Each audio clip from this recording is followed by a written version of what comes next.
Russia Ukraine మధ్య ఉద్రిక్తతలను తగ్గించడానికి, యుద్ధాన్ని ఆపడానికి ట్రంప్ నేను ప్రయత్నిస్తున్నాను, నేను వాళ్ళకి సంధి కుదురుస్తాను అని చెప్పి రష్యా అధ్యక్షుడితో భేటీ అయ్యాడు. మనకు తెలిసిన విషయమే. రష్యా అధ్యక్షుడు పుతిన్ కొన్ని సెట్ ఆఫ్ రూల్స్ను పెట్టాడు. ఇదిగో మా డిమాండ్లు ఇవి, మా రూల్స్ ఇవి, వీటికి ఓకే అయితేనే, ఉక్రెయిన్ ఒప్పుకుంటేనే మేము ఓకే అంటామని చెప్పాడు. ఇప్పుడు ట్రంప్ జెలెన్స్కీతో మాట్లాడాడు. జెలెన్స్కీతో భేటీ జరిగిన విషయం మనకు తెలిసిందే. అయితే ఈ సందర్భంగా జెలెన్స్కీ సైతం కొన్ని డిమాండ్లు పెట్టినట్లుగా తెలుస్తోంది ట్రంప్ ముందు. అయితే ఈ డిమాండ్లు చూస్తుంటే పరిస్థితి మనం ముందు ఊహించినట్లుగానే ఉంది. ముందు నుయ్యి వెనక గొయ్యి అన్నట్లు తయారైంది ట్రంప్ పరిస్థితి. అసలు నాకు సంబంధం లేదు, వదిలేద్దామంటేనేమో ఈ యుద్ధాలు, ఈ గొడవ అంతా నాకెందుకు, మీరు చూసుకోండి అని వదిలేద్దామా అంటే నోబెల్ శాంతి బహుమతి రాదు. దాన్ని తెచ్చుకోవాలంటే యుద్ధాలు ఆపారని చెప్పేసి నేను పెద్ద శాంతి దూతనని నిరూపించుకోవాలి ప్రపంచ దేశాల ముందు. ఒకవేళ దానికి తగ్గట్లేదన్నా చేద్దామా అంటే రష్యా మాట వినట్లేదు. ఇప్పుడు ఉక్రెయిన్ కూడా కొన్ని సేమ్ రష్యా పెట్టినట్లుగానే కొన్ని డిమాండ్స్ పెడుతుంది. సిమిలర్గా ఉన్నాయనే చెప్పాలి డిమాండ్స్ అన్నీ కూడా. ఒక 6 డిమాండ్లను రష్యా ఒక 6 డిమాండ్లు పెట్టింది. ఇప్పుడు జెలెన్స్కీ కూడా ఒక 6 డిమాండ్లు ట్రంప్ ముందు ఉంచినట్లుగా తెలుస్తోంది. వాటిని ఒకసారి మనం చూద్దాం. ఏమేం డిమాండ్లను జెలెన్స్కీ ట్రంప్ ముందు ఉంచాడు అనేది ఒకసారి మనం చూస్తే, ఉక్రెయిన్ భూభాగం నుంచి రష్యా సైన్యాలు వైదొలగాలి. 2014లో రష్యా స్వాధీనం చేసుకున్న క్రిమియా, డొనెట్స్క్, లుహాన్స్క్ ప్రాంతాలను తిరిగి అప్పగించాలి. నాటో తరహాలో భద్రత కావాలని జెలెన్స్కీ డిమాండ్ చేసినట్లుగా తెలుస్తోంది. అలాగే అమెరికా, యూరప్ దేశాల నుంచి సైనిక, ఆర్థిక నిఘా మద్దతు కావాలి. రష్యా బందీలుగా చేసుకున్నటువంటి తమ సైనికులను రిలీజ్ చేయాలి. యుద్ధం వల్ల జరిగినటువంటి నష్టాన్ని పూడ్చడానికి రష్యా ఆర్థికంగా సహకరించాలి. సో ఈ 6 డిమాండ్లను జెలెన్స్కీ ట్రంప్ ముందుంచినట్లుగా మనకు తెలుస్తుంది. సేమ్ రష్యా కూడా ఇలాంటి డిమాండ్స్నే ఉంచింది. ఇప్పుడు రష్యా డిమాండ్స్ ఎలాగైతే ఉన్నాయో కొన్ని కామన్ డిమాండ్స్ కనిపిస్తున్నాయి. రష్యా మాకు ఏ ప్రాంతాలు కావాలంటుందో ఇప్పుడు ఉక్రెయిన్ సైతం అవే ప్రాంతాలు మా ప్రాంతాలు మాకు ఇచ్చేయాలి అంటుంది. మాకు సైనిక మద్దతు కావాలి అంటూ ఉక్రెయిన్ అడుగుతోంది. మరోవైపు రష్యానేమో లేదు, ఎక్కడ ఏ దేశాల నుంచి సైనిక మద్దతు కానీ ఆయుధాల ఇంపోర్ట్స్ కానీ చేసుకోవడానికి లేదు, ఒకవేళ ఆయుధాలు ఇంపోర్ట్ చేసుకుంటే మా పర్మిషన్ తీసుకోవాలి అని చెప్తోంది. నాటో సపోర్ట్ నాటో తరహాలో భద్రత కావాలని చెప్పి జెలెన్స్కీ అడుగుతున్నాడు. రష్యానేమో నాటోలో జాయిన్ అవ్వడానికి వీల్లేదు అని చెప్పేసి చెప్తున్నాడు. ఇలా ఓవరాల్గా చూసినట్లయితే ఖచ్చితంగా సిమిలర్గా ఆల్మోస్ట్ ఇరు దేశాల నుంచి ఒక 6 డిమాండ్స్ ఉంటే అందులో 3 నుంచి 4 డిమాండ్స్ సిమిలర్గా ఉన్నాయి. అంటే ఒకే విషయానికి సంబంధించి 2 వైపులా వాదనలు ఉన్నాయి. ఏ భూభాగాలు అయితే రష్యా మాకు కావాలని చెప్తుందో ఆ భూభాగాలు మావి, మా భూభాగాలను రష్యా ఆక్రమించుకుంది, మాకు తిరిగి ఇచ్చేయాలని చెప్పేసి ఇప్పుడు జెలెన్స్కీ అడుగుతున్నాడు. మరోవైపు నాటోలో జాయిన్ అవ్వకూడదని చెప్పి రష్యా అడుగుతోంది. నాటో తరహాలో మాకు భద్రత కావాలని చెప్పేసి ఇటు జెలెన్స్కీ అడుగుతున్నటువంటి పరిస్థితి కనిపిస్తుంది. మరోవైపు సైనిక సాయం కావాలి మాకని చెప్పేసి, ఆర్థిక సాయం, నిఘా సాయం కావాలని చెప్పేసి జెలెన్స్కీ అడుగుతున్నాడు. సైనిక శక్తిని పెంచకూడదు, తగ్గించాలి. బయట నుంచి ఒకవేళ ఆయుధాలు కొన్నట్లయితే మా పర్మిషన్ తీసుకోవాలి అని చెప్పి రష్యా అడుగుతోంది. సో ఈ రకంగా చూస్తే సిమిలర్గా ఉన్నాయి. ఇరు దేశాల డిమాండ్స్ సిమిలర్గా ఉన్నాయి. ఇప్పుడు ఏ దేశాలను ఒప్పించగలుగుతారు? మరోవైపు రష్యా అడిగింది ఒకవేళ ఉక్రెయిన్లో ఎవరైతే రష్యన్ మాట్లాడే వాళ్ళు ఉన్నారో వాళ్ళందరికీ భద్రత కల్పించాలి, వాళ్ళకి ఇబ్బంది అవ్వకూడదు, అక్కడ మా భాషను కూడా కొనసాగించాలి అని చెప్పి అడుగుతున్నారు. సో అవి తప్ప ఇక రష్యా బందీలుగా ఉన్నటువంటి తమ సైనికులను రిలీజ్ చేయాలని, ఇన్ని రోజులు యుద్ధం వల్ల నష్టపోయాం కాబట్టి మాకు ఆర్థిక సాయం చేయాలి రష్యా అని చెప్పేసి ఉక్రెయిన్ అడుగుతోంది. అటు రష్యా కూడా నష్టపోయింది కాబట్టి యుద్ధం వల్ల, మరి ఈ విషయంలో ఒప్పుకుంటుందో లేదో తెలియదు. మరోవైపు రష్యా దగ్గర బందీలుగా ఉన్న తమ సైనికులను రిలీజ్ చేయాలి అంటున్నారు. ఈ విషయంలో కొంతవరకు ఏదైనా ట్రంప్ మాట్లాడి సానుకూలంగా ఒప్పించగలిగే అవకాశాలు ఉంటాయి. కానీ మిగతా అంశాల్లో ఖచ్చితంగా కుదరదు.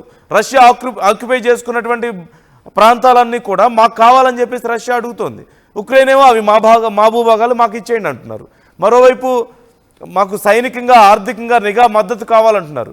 రష్యా ఇప్పటికే చెప్తోంది ఇలాంటి విషయాల్లో ఎలాంటి పురోగతి ఉండకూడదు, ఒకవేళ ఉంటే మా పర్మిషన్ తీసుకోవాలని చెప్పేసి మాట్లాడుతున్నటువంటి పరిస్థితి కూడా మనం చూస్తున్నాం.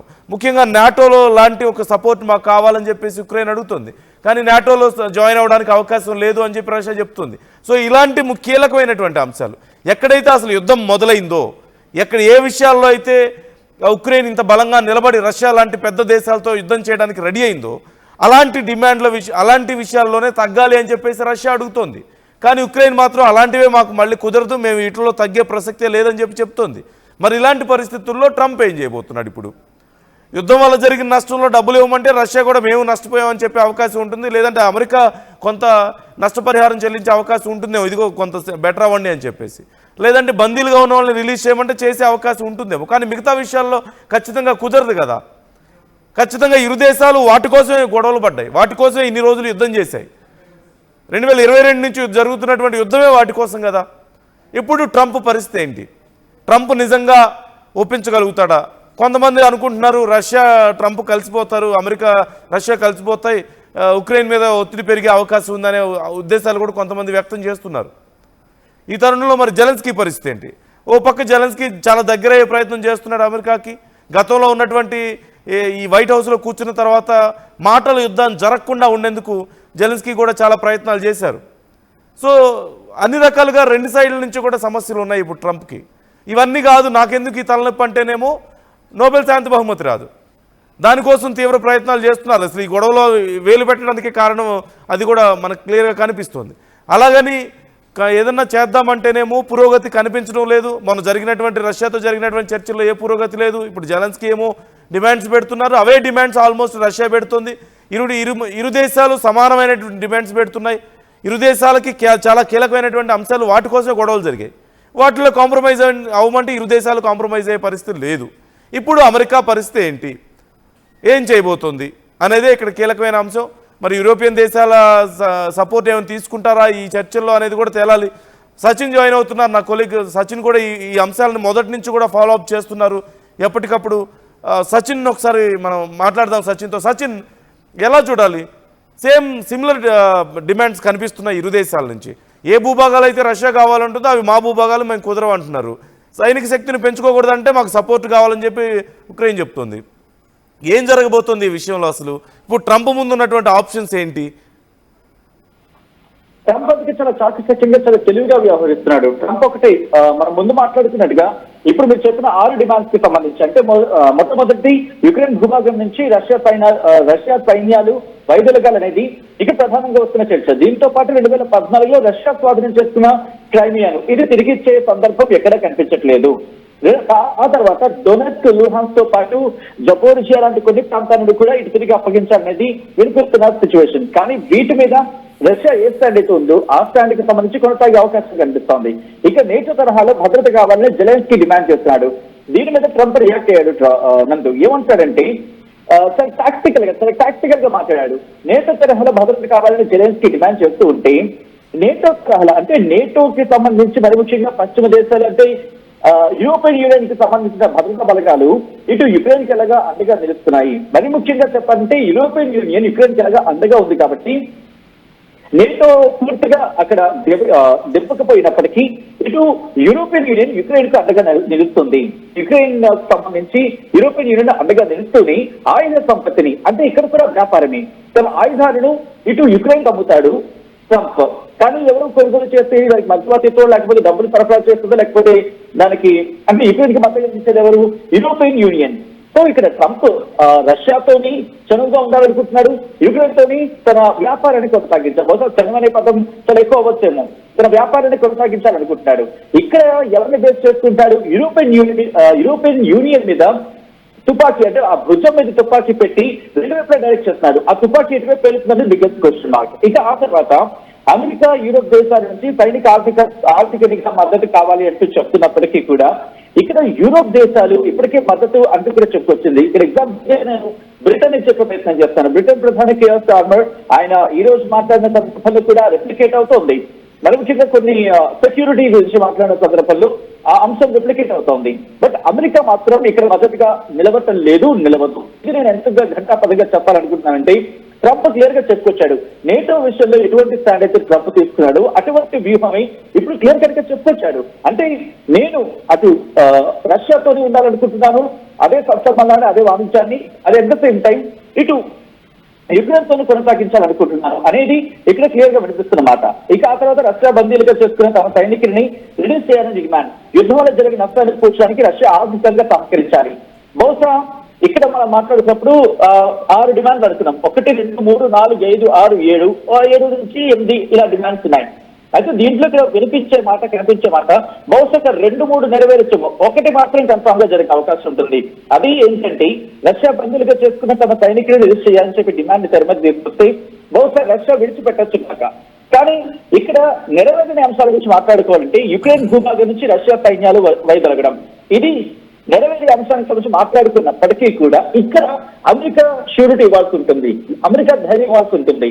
ఏమని ఇటు యుక్రెయిన్ కి సంబంధించి దాడులకు పాల్పడదని చెప్పి ఇక్కడ అమెరికా కనుక హామీ ఇస్తే అప్పుడు యుక్రెయిన్ భూభాగం నుంచి రష్యా తమ సైన్యాన్ని వైదొలుగుతుంది. ఇన్ఫాక్ట్ రష్యాకు సంబంధించి మరి ముఖ్యంగా పుతిన్ తన సైన్యాన్ని అక్కడి నుంచి నిష్క్రమింపజేస్తాడు. ఇది మొట్టమొదటిగా నెరవేరే అంశం. But condition apply. ఇక ఆ తర్వాత 2014లో రష్యా స్వాధీనం చేసుకున్న క్రైమియాను తిరిగి అప్పగించాలి యుక్రెయిన్ అనే మాట వినిపిస్తోంది. కాబట్టి ఇది అప్పగించే పరిస్థితి కనిపిస్తాం లేదు. ఎందుకంటే ఇది రష్యాకు చాలా వ్యూహాత్మకమైన ప్లేస్. ఒక విధంగా చెప్పంటే క్రైమియాను ఇప్పట్లో రష్యా వదులుకోదు. ఇటు అమెరికా కావచ్చు ఎవరు నెత్తి మీదకి కూర్చున్నా సరే క్రైమియాను వదులుకోదు. ఇక డోనెట్స్క్, లుహాన్స్క్ ప్రాంతాన్ని తిరిగి అప్పగించాలి అని కూడా చెప్పుకుంటున్న సందర్భంలో ఇక్కడ ప్రధానంగా 2 మాటలు వినిపిస్తున్నాయి. ఇక్కడ రష్యా ఇంకో డిమాండ్ తీసుకొచ్చిన సందర్భాన్ని మనం మాట్లాడుకున్నాం. యుక్రెయిన్ ఆక్రమించుకున్న కొన్ని ప్రాంతాలని రష్యాకు తిరిగి అప్పగించాలని చెప్పి పుతిన్ డిమాండ్ పెట్టాడు. ఇక్కడ జెలెన్స్కీ ఏమంటున్నాడు, రష్యా ఆక్రమించుకున్న ప్రాంతాలని తిరిగి మాకు అప్పగించాలని చెప్పి. ఇది ఫస్ట్ నుంచి సబ్జెక్ట్ ఇది ఎప్పుడుంది అంటే ల్యాండ్ స్వాపింగ్.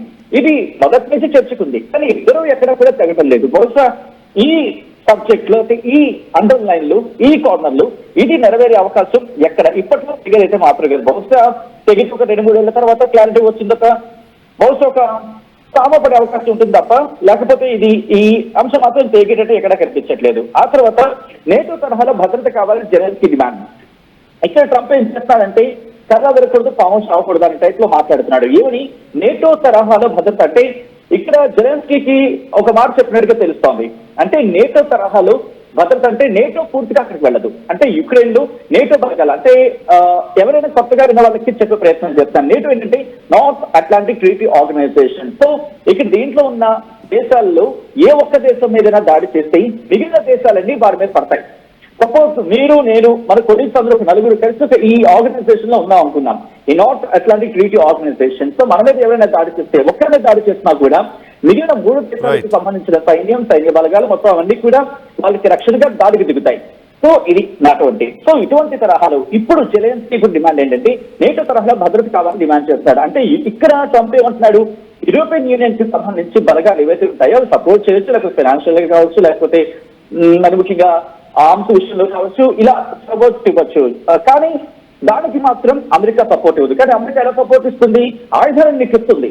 ఆయుధాలను నీకు ఎలాగిస్తుందో అలాగే ఇస్తుంది. కానీ ఆర్థికంగా యూరోపియన్ యూనియన్ నీకు సాయం చేయాల్సి ఉంటుంది. కమిషన్ ఎవరికి, తుపాకీ ఏమో యూరోపియన్ యూనియన్ భుజాలు పెట్టి, టూటా ఏమో ఇదో డైరెక్షన్ ఇచ్చాడు జెలెన్స్కీకి.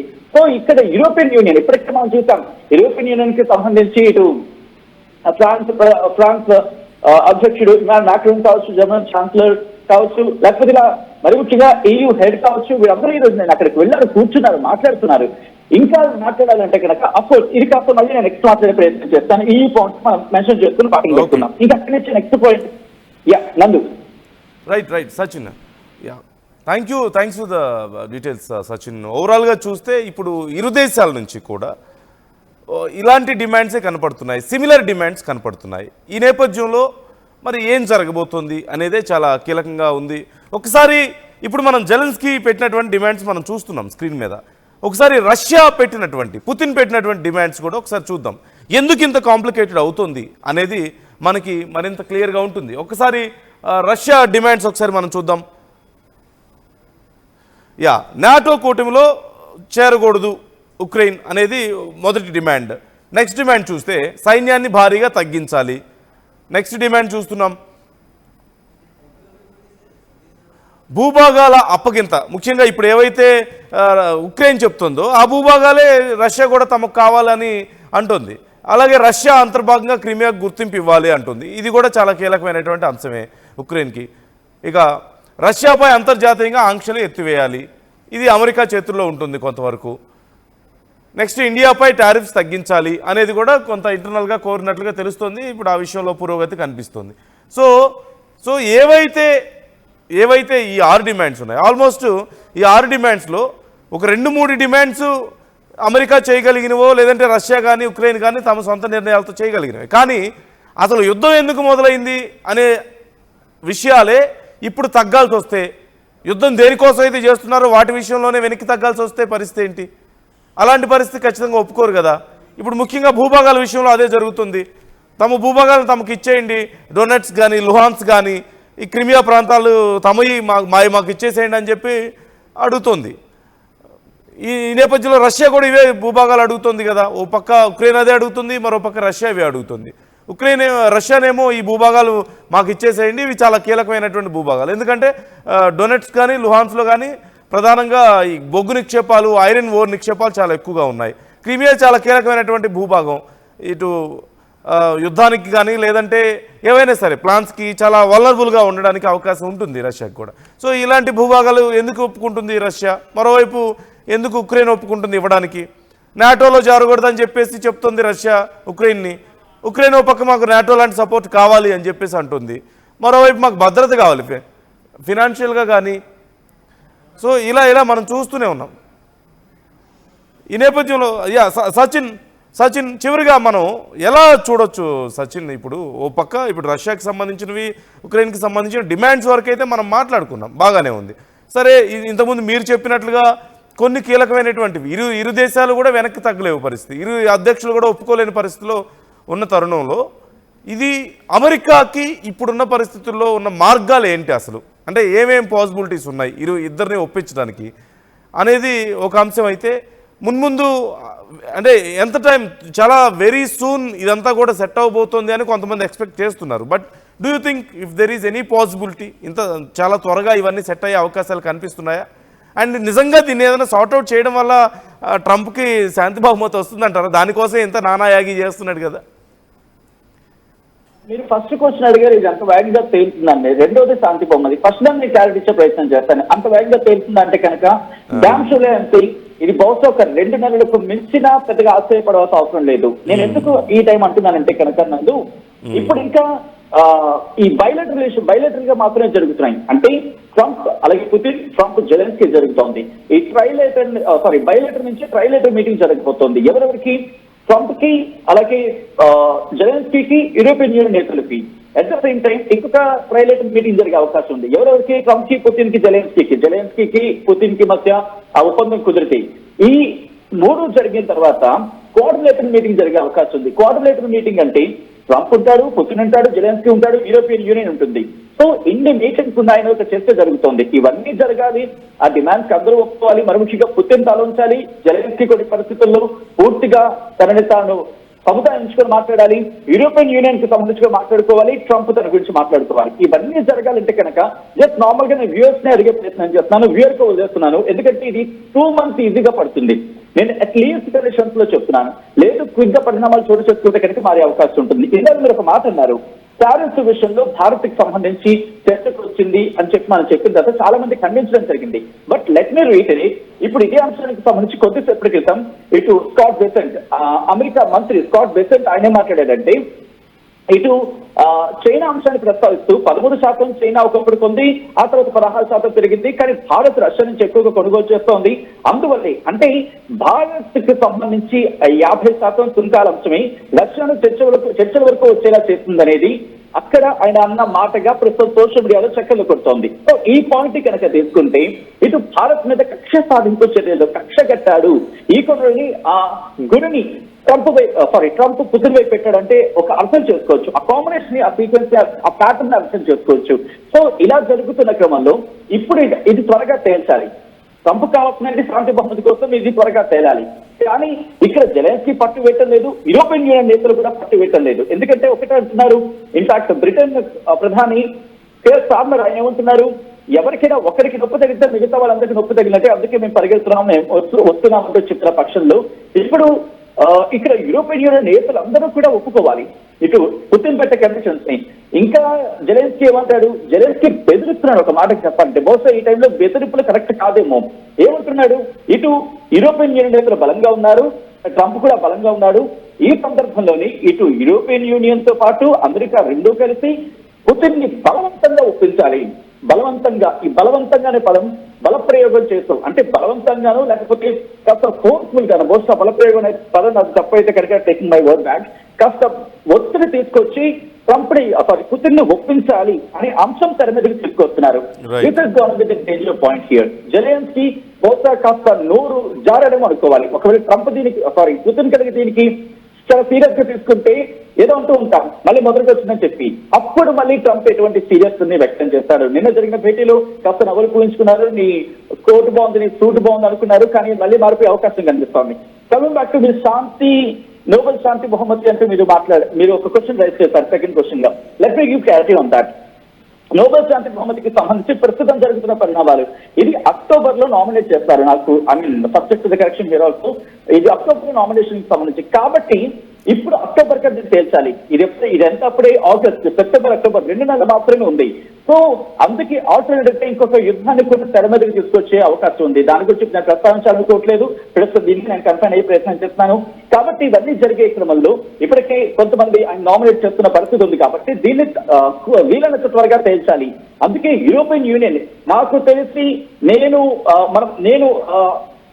జియో పాలిటిక్స్ మీద కాన్సన్ట్రేషన్ చేసిన దాదాపుగా 2-3 ఏళ్ల నుంచి చూసుకుంటే యూరోపియన్ యూనియన్ నేతలు ఇంత స్థాయిలో వెళ్లి అమెరికా అధ్యక్షుడితో కలిసిన సందర్భం బహుశా మొట్టమొదటిసారి అనుకోవాలి. ఇన్ మై ఎక్స్పీరియన్స్ నేను చెప్తున్నాను నందు. గతంలో కూడా వెళ్ళుండొచ్చు కాక, బట్ ఇప్పుడు మాత్రమే వెళ్ళారంటే remember this is a serious issue. European union serious గా తీసుకుంది. అమెరికా బలం కూడా కోరుతున్నాడు. అంటే ఇక్కడ యూరోపియన్ యూనియన్, అమెరికా ఈ 2 బలాలు కలిస్తే పుతిన్ మెడ వంచొచ్చు అనేది జెలెన్స్కీ భావన. కానీ ఇక్కడ ట్రంప్ అనేవారు నాకు పుతిన్ కావాలి అండ్ అలాగే యూరోపియన్ యూనియన్ కావాలి, నీ సంగతి నువ్వు చూసుకో. ఇప్పుడు ఇలా ఈ వ్యవహారంతో జెలెన్స్కీని లైట్ గా తీసుకుంటేనే యూరోప్ లో ఉన్న కారణం చేతనే ఇంకా అలా నార్మల్ గా చూస్తున్నాడు. కాబట్టి equations, calculations, permutations, combinations work out అయ్యే సందర్భానికి బహుశా ఇది చాలా సమయం పట్టే అవకాశం ఉంది. I'm just leaving to that word. మన వ్యూవర్స్, ఎందుకంటే మనం చెప్పిన వార్తలు చెప్పాలైనా ఎనాలిసిస్ చేసే ప్రయత్నం చేస్తున్నారు, అనలైజ్ చేసే ప్రయత్నం చేస్తారు. కాబట్టి నేను వాళ్ళకి విడిచిపెడుతున్నాను. అండ్ ఇంట్రెస్టింగ్ గా ఇదంతా జరగకపోతే కొన్ని రోజులు పట్టే అవకాశం ఉంది. మనం మాట్లాడుకుంటే ఆడిట్లో బహుశా 2 డిమాండ్లకు కండిషన్స్ మీద పుతిన్ ఒప్పుకోవచ్చేమో నందు. అండ్ మిగతా ఉంది కూడా బహుశా టైం పడుతుంది, కొనుక్కొచ్చే అవకాశం. ఎందుకంటే కంక్లూషన్ ఒక మాట చెప్పదలుచుకుంటున్నారు. పుతిన్ ఏమన్నారంటే శాంతి కాల్పుల ఉల్లంఘన కాదు, ఏకంగా శాంతి చర్చలో లేకపోతే శాంతికే వెళదామండం ఇంట్రెస్టింగ్ డెవలప్మెంట్. కాబట్టి ఇది ట్రంప్ చేతుల్లో ఉందని చెప్పుకోవాలి. అండ్ ట్రంప్ జెలెన్స్కీని కాస్త కాంప్రమైజ్ చేస్తే చాలు, యూరోపియన్ యూనియన్ కాంప్రమైజ్ చేస్తే చాలు, ఇటు పుతిన్ కూడా దాదాపుగా కన్క్లూషన్ గా నార్మలైజ్ అవకాశం ఉంది. బట్ ఇలా మారిపోతుంటాడు. కాబట్టి ఆ సందర్భంలో ఏం జరుగుతుందనేది ఎక్స్పెక్ట్ చేయాలని చెప్పుకోవాలి నందు. Right. Thank you Sachin, thanks for the details. So what do you think, మీరేమనుకుంటున్నారు? ఇప్పుడు జెలెన్స్కీ కొన్ని డిమాండ్స్ ఉంచారు, ఓ పక్క రష్యా నుంచి డిమాండ్స్ చూస్తున్నాం పుతిన్ నుంచి. వీటిలో ముఖ్యంగా ఒక 3 డిమాండ్స్ అయితే చాలా సిమిలర్గా ఉన్నాయి రెండు కంట్రీస్ నుంచి కూడా. మరి ఎవరు వెనక్కి తగ్గని పరిస్థితి, ఇలాంటి విషయాల్లో ఖచ్చితంగా తగ్గడానికి రెడీగా ఉండరు. మరి ఇలాంటి పరిస్థితిలో ట్రంప్ ఏం చేయగలుగుతాడు, అమెరికా ఏం చేయగలుగుతుంది? నిజంగా వీలైనంత అంటే అనుకున్నంత సునాయాసంగా ఈ ఇష్యూ సార్ట్అవుట్ అవబోతుందా? ఇది సార్ట్అవుట్ అయిన తర్వాత ట్రంప్కి నిజంగా నోబెల్ శాంతి బహుమతి వస్తుందా? మీ అభిప్రాయాలు ఏంటి? మీరేమనుకుంటున్నారు? కామెంట్ చేయండి.